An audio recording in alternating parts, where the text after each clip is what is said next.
وقت ہے اور وہ عاقبت بخیری کی دعا کو مقدم کرتا اپنی تمام دعاؤں کے اوپر.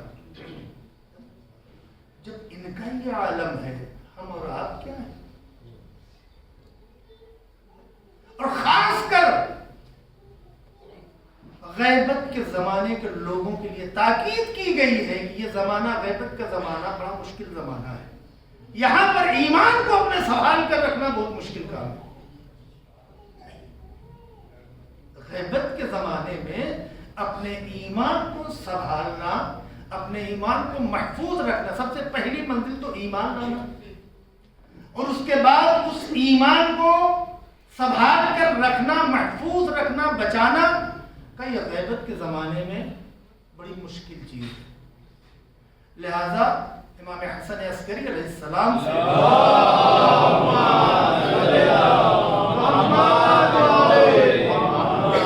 ایک دعا ہے جس کی بڑی تاکید ہے کہ غیبت کے زمانے کے لوگ اس دعا کی پابندی کریں.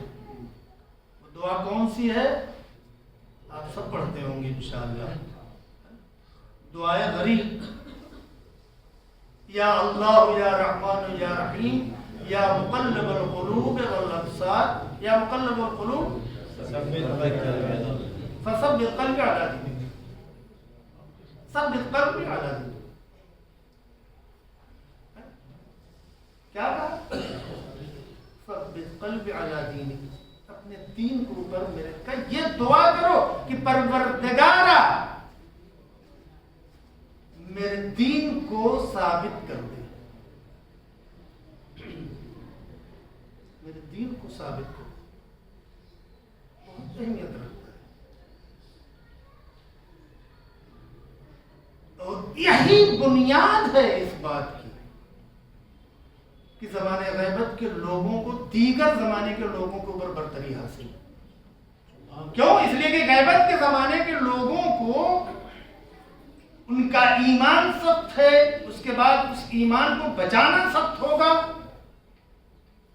لہذا جو ایمان لائے اور اپنے ایمان کو اس زمانے غیبت میں بچا لے وہ ہر زمانے کے لوگوں سے برتر ہے. چھڑے امام سے روایت سنیے کیا فرماتے ہیں؟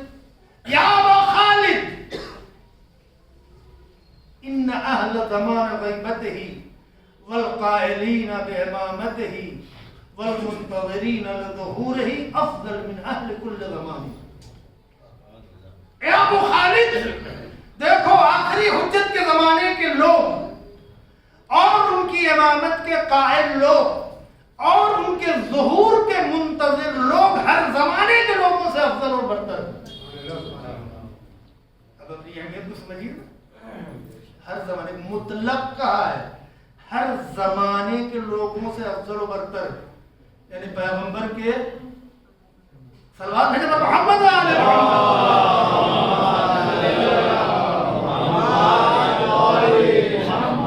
امیر المومنین کے امام حسین علیہ السلام کے اور دیگر زمانے کے لوگ. کربلا کا مسئلہ جدا ہے، کربلا کے 72 شہداء کا مسئلہ الگ ہے. ان کے لیے خاص روایت ہے، ان کی منزلت کو کوئی سمجھ ہی نہیں سکتا، ان کا مسئلہ الگ ہے. لیکن اور زمانے کے لوگوں سے بہتر ہے زمانے غیبت کے لوگ. سوال یہ کہ وجہ کیا ہے؟ کیوں افضل اور برتر ہیں زمانے غیبت کہ لوگ؟ کیوں ہر زمانے کے لوگوں سے برتر ہیں؟ وجہ کیا ہے؟ وجہ یہ ہے کہ ہر زمانے کے لوگ اپنے وقت کے امام کو دیکھ کر ایمان لائے ہیں اور زمانے غیبت کے لوگ بغیر دیکھے ہوئے ایمان لائے. یعنی غیب پر ایمان ہے. جس طریقے سے افضل الاعمال معرفت اللہ، سب سے عظیم عمل کیا ہے؟ اللہ کی معرفت ہے. کیوں؟ اس لیے کہ اللہ کی معرفت کیا ہے؟ غیب کی معرفت ہے، بغیر دیکھے ہوئے ایمان لانا ہے. اسی طریقے سے زمانے غیبت کے لوگ ایک تو اللہ کے اوپر بغیر دیکھے ہوئے ایمان لاتے ہیں، دوسرے اپنے وقت کے امام کو بغیر دیکھے ہوئے ایمان لاتے ہیں اور ان سے عشق کرتے ہیں. کسی شاعر نے بڑا اچھا شعر کہا ہے اس موقع پر کہ اس سے ہے محبت جسے اب تک نہیں دیکھا، دنیا سے میرا عشق جدا ہے کہ نہیں؟ واقعی ہمارا عشق دنیا کے عشق سے جدا ہے۔ آدمی کوئی کمال دیکھتا ہے تو عاشق ہوتا ہے نا؟ یہاں کمال سن کے ہم عاشق ہو رہے ہیں، وہ ایمانی توفیق الہی ہے۔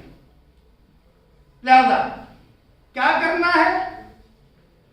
ہم کو عاقبت بخیری کی فکر رکھنا ہے۔ عاقبت بخیری کی فکر ہمارے اندر ہونی چاہیے، اور یہ عقلی تقاضا ہے، عقلی تقاضا ہے کہ عاقبت بخیری کی فکر ہمیں کرنی چاہیے۔ عقل کا تقاضا یہ ہے، مولا کائنات فرماتے ہیں، ایک حدیث ہے، صلوات محمد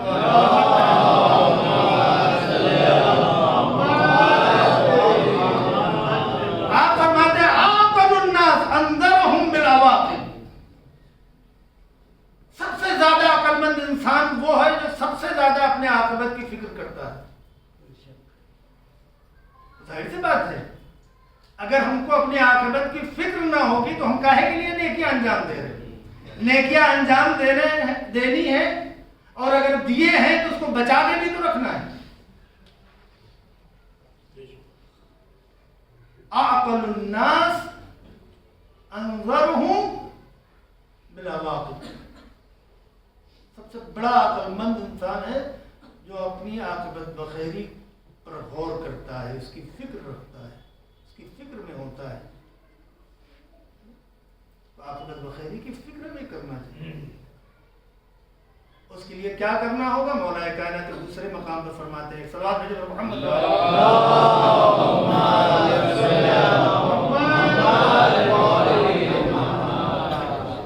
کیا فرماتے ہیں؟ مولا کائنات فرماتے ہیں کہ انسان کو چاہیے، ینبغی للانسان، بلکہ ینبغی للعاقل کہا گیا، ینبغی للعاقل ان یحترس من سکر العلم ومن سکر المال ومن سکر القدرت ومن سکر المدح ومن سکر الشباب۔ 5 چیزوں کو بیان کیا ہے۔ امام کیا کہتے ہیں؟ ایک عاقل انسان، ایک عقل مند انسان کو چاہیے کہ وہ 5 نشوں سے دور رہے۔ کیا بات ہے، 5 نشوں سے دور رہے۔ کون کون سے؟ سب سے پہلا نشہ کس کا ہے؟ مال کا نشہ۔ مال کے نشے سے انسان دور رہے۔ دوسرا نشہ قدرت کا نشہ ہے۔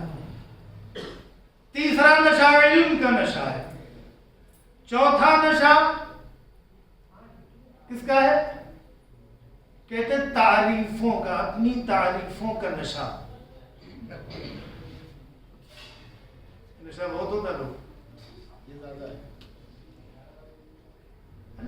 اور 5واں نشہ کہتے ہیں جوانی کا نشہ، شباب کا نشہ۔ مال کے نشہ نے لوگوں کو کیا حال کیا؟ تاریخ آپ کے سامنے ہے۔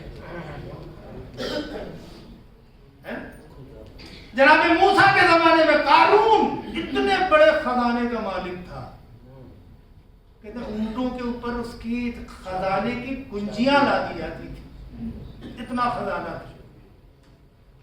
لوگوں نے کہا شکر کرو، کہا نہیں، یہ سب تو میں نے اپنی محنت سے کمایا ہے۔ مغرور ہوا، کیا ہوا؟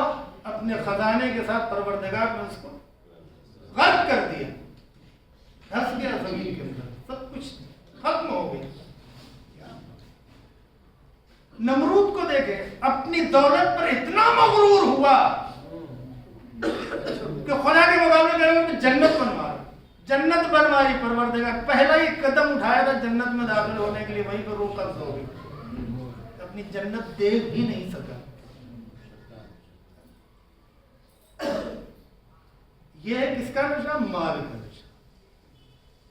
بہت خطرناک ہوتا ہے. مال کا نشہ آدمی کو ہر برائی پہ مجبور کر دیتا ہے. خدا نہ کرے یہ نشہ کسی کے اندر ہو. مال کمائیے تو صدقہ دیجیے, مال کمائیے تو انفاق کیجیے, تاکہ یہ صدقہ انفاق یہ سب کس کے لیے؟ اسی غرور کو توڑنے کے لیے, ہمارے اسی غرور کو توڑنے کے لیے. یہ نشہ نہیں ہونا چاہیے. دوسرا قدرت کا نشہ. تاریخ بھری پڑی ہے قدرت کے نشے میں ڈوبنے والوں. فرعون اپنے قدرت کے نشے میں کیا ہوا؟ پروردگار نے کہا یہ سرکش ہو گیا, غرق کر دیا, ختم ہو گیا. آج کوئی نام لینے والا نہیں. قدرت کا نشہ اب دیکھ لیجیے, تاریخ اٹھا کے دیکھیے. بنی امیہ, بنی عباس, یزید, یہ سب کیا؟ سب قدرت کے نشے میں. ایسے قدرت کے نشے میں غرق تھے کہ نہ انہوں نے اپنا دین دیکھا نہ ایمان دیکھا, سب کچھ کھو دیا. تاریخ مسعودیہ اہل سنت کا مورخ, عظیم مورخ ہے, یہ لکھتا ہے, کیا لکھتا ہے؟ کہتا ہے کہ خلافت سوم کا دور تھا اور خلیفہ سوم کے گھر پر کوئی میٹنگ رکھی گئی. خلیفہ سوم کے گھر پر میٹنگ رکھی گئی اور اس میٹنگ میں ابو سفیان بھی شریک تھا, جبکہ ابو سفیان کا آخری وقت تھا, نابینا ہو چکا تھا, کمزور ہو چکا تھا, مرنے کے کگار پہ تھا. وہ بھی وہاں پہ موجود تھا. جب اس میٹنگ میں گفتگو شروع ہوئی تو ایک مرتبہ ابو سفیان سے کہا گیا کہ بھائی آپ بھی کچھ بولیے. تو کیا کہتا ہے؟ کہتا ہے کہ پہلے یہ بتاؤ کہ اس میٹنگ میں بنی ہاشم کا تو کوئی نہیں ہے. اس کے بعد کیا کہا؟ مر رہا ہے, جا رہا ہے دنیا سے, اندھا ہو چکا ہے, اس کے بعد بھی حکومت کا شوق ہے, حکومت کا لالچ دل میں. کیا کہتا ہے؟ کہتا کہ دیکھو زہر قسمت, یہ جو خلافت کی گیند ہمارے پالے میں آ گئی ہے, کوشش یہ کرنا کہ یہ گیند بنی ہاشم کے پالے میں نہ جائے.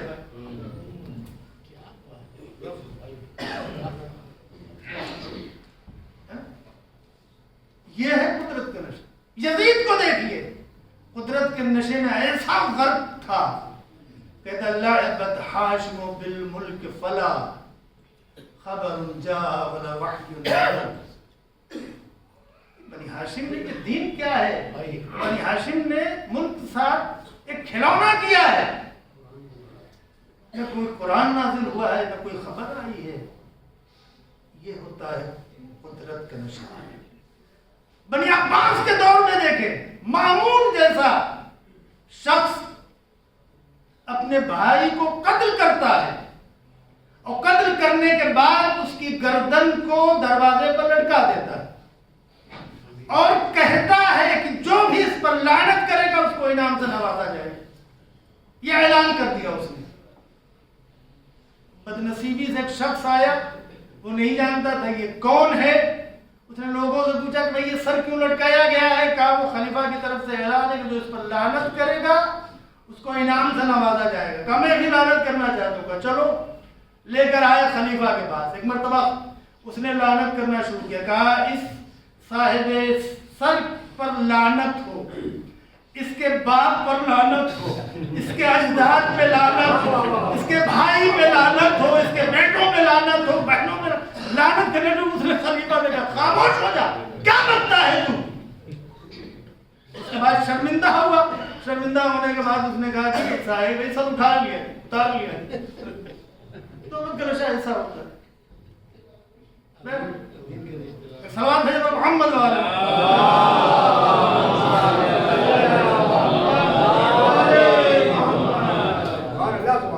تیسرا نشہ علم کا نشہ ہے.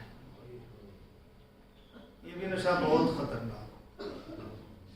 میں جس زمانے میں گیا تھا, ابتدا میں جب میں گیا تھا, تو اس وقت مشہور تھا، ایک ذہین طالب علم تھا، ان کے حوزے کا ذہین طالب علم، بہت زیادہ ذہین طالب علم تھا، لیکن اس علم نے اس کو مغرور ایسا کر دیا تھا کہ وہ علماء کی برائیاں کرتا تھا، ان کی آبروریزی کرتا تھا، ان سے مشکل سوالات لوگوں کے بیچ میں کر کے ان کو رسوا کرنے کی کوشش کرتا تھا۔ مشہور ہو گیا تھا کہ یہ شخص جہاں بھی جاتا ہے یہ علماء کی عزت اتارتا ہے اور کچھ نہیں کرتا، جبکہ حوزے کا ذہین طالب علم تھا۔ میں وہیں پر تھا کہ خبر آئی کہ اس کو ایک ایسی بیماری لاحق ہوئی کہ اس کا حافظہ ختم ہو گیا، حافظہ ختم ہو گیا۔ غرور پروردگار کو پسند نہیں ہے۔ آپ کتنے بھی علم والے ہوں، ہاں یقیناً صاحب علم کا احترام کرنا چاہیے۔ عالم کے ہاتھوں کو بوسہ دینا ثواب ہے، لیکن عالم کو چاہیے کہ اس پر مغرور نہ ہو، اس لیے کہ جس علم کی بنیاد پر تمہارا احترام ہو رہا ہے وہی علم تم کو بتاتا ہے کہ اپنے بزرگوں کا احترام محمد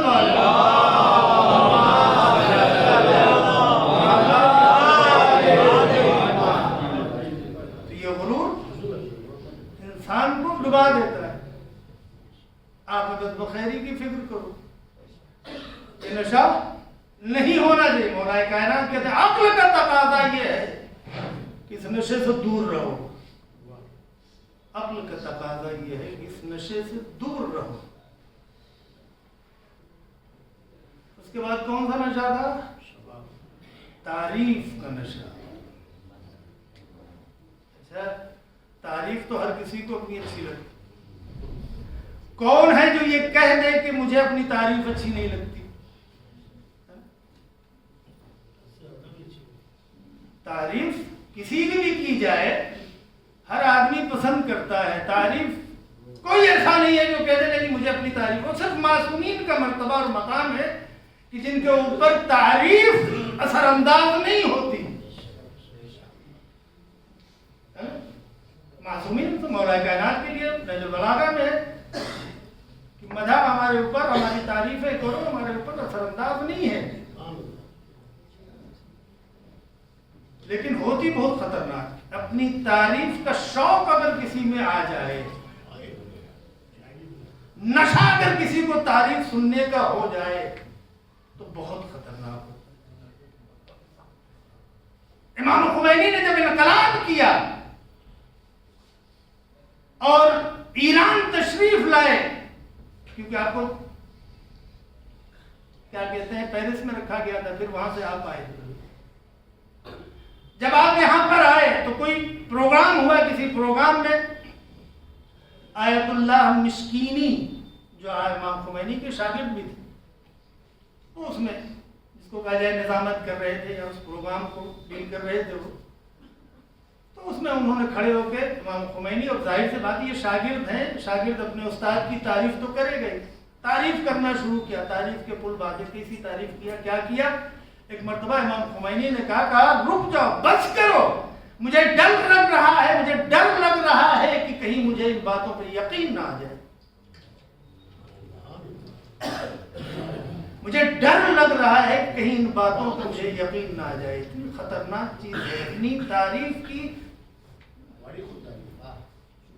تعریف کا نشہ اچھا نہیں چاہتا۔